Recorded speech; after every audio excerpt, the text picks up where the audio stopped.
Welcome to another video. Today we have something very cool, super interesting video for you guys. I'm gonna show you how to unlock the network of your phone to use it with any carrier. This is 100% legal. Your phone will not be damaged in any way. It is in fact very positive and beneficial to be fully network unlocked.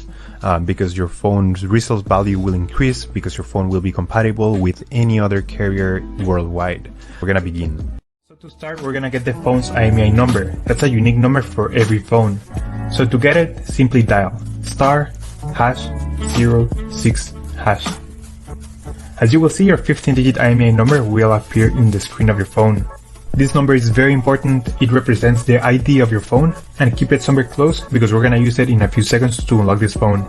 Okay, now we're gonna switch to the computer. And in this website, we will request the unlock code to unlock this phone or any other phone you want to unlock. So we're gonna start by filling up the information here. As you can see here, there is a form. And now you just have to wait.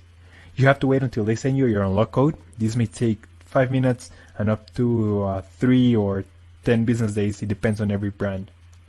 I'm gonna show you my personal email account so that you can see how the email will look like. And as you can see here, I got this message and it confirms that the phone has been unlocked. Thanks so much. If you have any questions, just leave them on the comment section down below and we will try to answer them as quick as possible. Thanks so much. I appreciate you taking the time to watch this video, and I'll